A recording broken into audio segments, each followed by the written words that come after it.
اليوم بنشيد الوطن.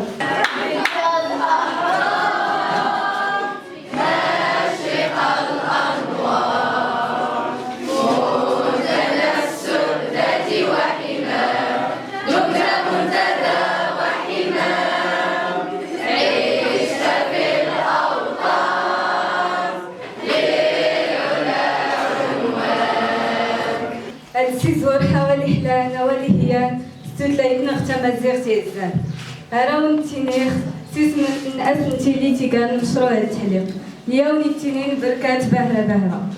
إن مهمة التحليق هي تعزيز قدرات الفتيات ليصبحن قائدات اليوم والمستقبل، ويوفر مشروع تحليق ورشات لتأهيل وتمكين الفتيات لتشجيعهن على التمدرس وإعدادهن لمستقبل مزدهر وأكثر إنتاجية. السلام عليكم ورحمة الله تعالى وبركاته. أنا سميتي مريم عمراني، مؤطرة صغيرة في برنامج صور. اليوم بغيت ندوي لكم على التأثير ديال مشروع صور في الحياة المدرسية. مشروع صور هو واحد المشروع اللي عاون بزاف البنات في المؤسسة، بحيث أنه كانوا عندنا بزاف ديال البنات ما كيعرفوش كيفاش يدويو قدام الجمهور، ما كيعرفوش كيفاش يعبروا على الآراء ديالهم، كيفاش يتواصلوا مع والديهم أنهم يقنعوهم بالآراء ديالهم. ولكن مع مشروع صور هما قدروا أنهم يعرفوا كيفاش يطوروا من القدرات القياديه عندهم، يعرفوا كيفاش انهم يعبروا على الاراء ديالهم، كيفاش انهم يطوروا شخصيتهم. انه البنات في الاول كانوا تيحشموا بزاف انهم يدويو، كانوا ما قادرينش انهم يعني اشياء بسيطه انهم يطلبوها ولا يدويو عند الاساتذه مثلا في القسم باش يكونوا بحوث مدرسيه يخدموهم. ولكن مع مشروع صور ملي وجاو بداو كيحضروا الورشات شفنا بلي انه هذا التخوف اللي كان عندهم وداك الحاجه اللي كان عندهم في البدايه تغير. حاجه اخرى مشروع صور عاون بزاف التلاميذ انه يتشجعوا على الانشطه المدرسيه، بحيث انه في البدايه كان لاحظنا بلي المؤسسه ما كانوش الدراري ما كانش اقبال على الانشطه المدرسيه. ولكن ملي مشروع صور بدا في المؤسسه التلاميذ والتلميذات بداو انهم تيشاركوا في الانشطه اللي كيكونوا في المدرسه، سواء مع الاساتذه ديالهم ولا الانشطه اللي حنا تنديروهم. مثلا كنا درنا جداريات اللي اختارينا واحد الموضوع اساسي ولا واحد الظاهره اللي كتكون منتشره بزاف في الاحياء القرويه واللي هي ظاهره الهضل المدرسي.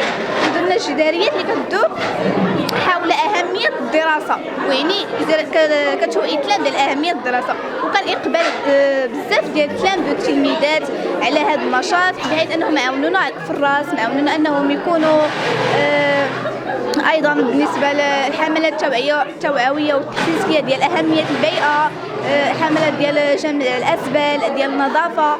يعني التاثير ديال مشروع صور ما كيتجدش غير كعليا انا كشخص او كتلميذه، ولكن هو واحد التاثير اللي كيبان على الافراد كاملين كجماعه، بحيث انهم ملي حنا جمع مشروع صور خلانا نكونوا يد وحده، التلاميذ كاملين يكونوا كلهم يدوا حدا على اجل واحد الهدف اللي هو انهم المدرسه ديالهم تكون زوينه، يكونوا في مستوى جيد، المستوى ديالهم يكون مزيان، وانهم يمشيو من المدرسه ديالهم قدام يخدموا مزيان على المستقبل ديالهم والاهداف ديالهم الدراسيه والمهنيه.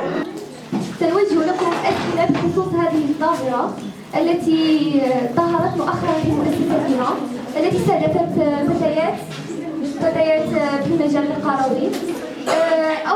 أول سؤال هو ما الأسباب التي تؤدي إلى هذه الظاهرة التي تشهدها مؤسستنا هذه الأيام؟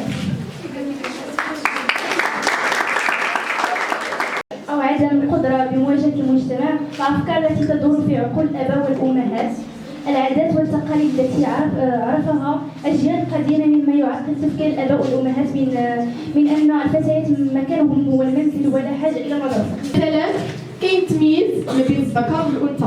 كنشوفوا مثلا في الديور ديالنا أن الآباء ديالنا كيكون ديما الدري أحسن من البنت في كل شيء، وكيبغيو يخلى الدري وما تقراش البنت، وما عارفينش زعما اش هو السبب الحقيقي ديال هذا التمييز.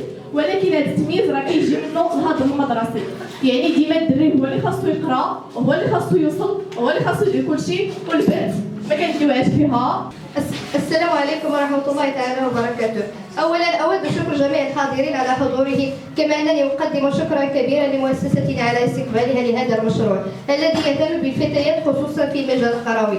وباسمي وباسم جميع فتيات مشروع التحليق أريد تقديم شكر خاص لمؤسسي هذا المشروع، فقد أحدث تغييرا كبيرا فينا من جميع النواحي، في شخصيتنا، في علاقتنا مع الآخر. قدم لنا الكثير من المعلومات التي لم نكن نعرفها، طور من شخصيتنا كما أننا تعرفنا على ذاتنا أكثر، أصبحنا نستطيع التعبير عن آرائنا والدفاع عنها.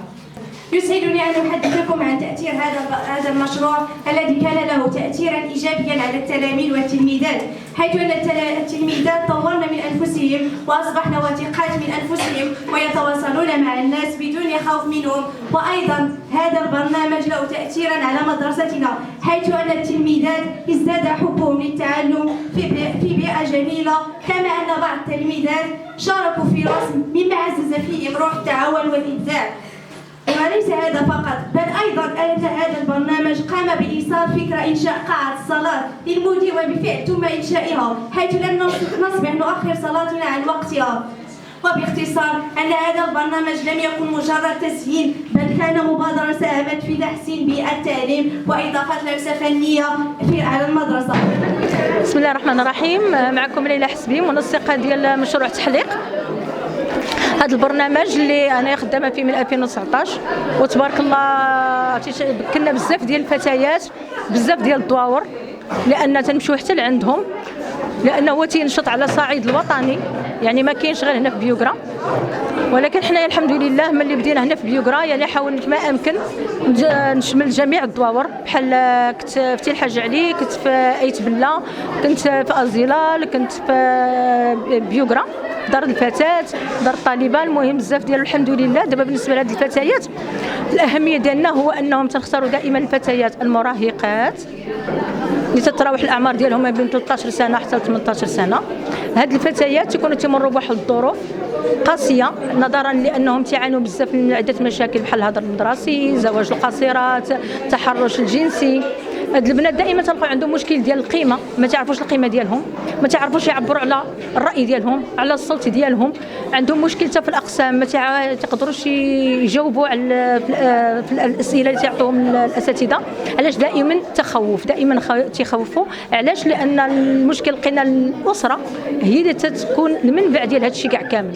الاسره ما تعطيهمش الحق ديال الكلام، ما تعطيهمش الحق ديال التعبير، دائما سكتي، دائما سكتي، لدرجه بان شي فتيات هنا قالوا لي باننا يلا تنبغي نهضر، تيقول لي با ولا امي سيري لبيتك، سيري لبيتك، سيري لبيتك.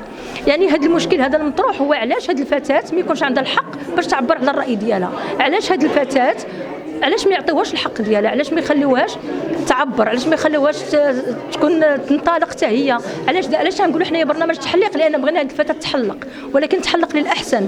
علاش؟ لان بغينا تعرف الهدف ديالها، بان عندها الحق في التعلم، عندها الحق باش توظف حتى هي، عندها الحق باش تكون عضو مهم في المجتمع. وهذا هي اهم شيء، هو ان هذه الفتاه خصها تكون عضوه مهمه في المجتمع، لانها فتاه اليوم غتكون ام الغد، وغتكون موظفه، طبيبه، يعني خاصها تعطي. اذا حنايا تنحاولوا هذه البنت ما امكن خاصها تكمل قرايتها وتطبق داكشي اللي خصو يطبق في الاسره ديالها وفي المجتمع ديالها. وتنقدم الشكر الجزيل للمدير الاقليمي اللي شتو كايت بها، لان هي اللي خلاتنا عطاتنا الترخيص باش نزاولوا هذه المبادره